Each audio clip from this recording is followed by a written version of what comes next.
Lisa, I'd like to turn back to you personally. I know also as an administrator that I could never take my background out of me. I'm an environmental educator, so education is always kind of front and center for me as an administrator.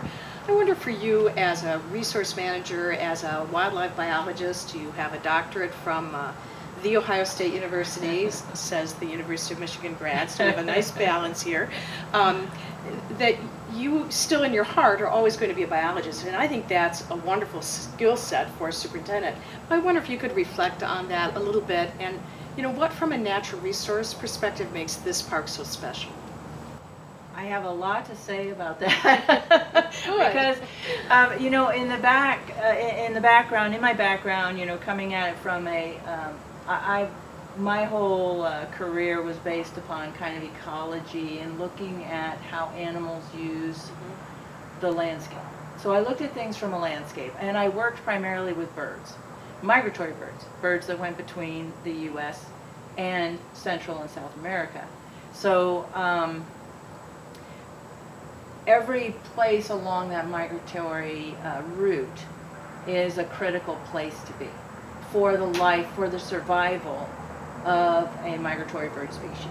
So Cuyahoga Valley National Park is an amazing green space, protected area of natural habitats intertwined with the metro parks and other natural areas.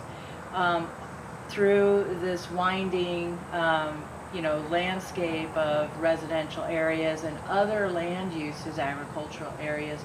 So it's a really nice place to do complex sort of prediction and also complex resource management, balancing it with public use. That is the key for me. My whole career was based pretty much on public protected areas and balancing it in the tropics. They have a very different model for national parks,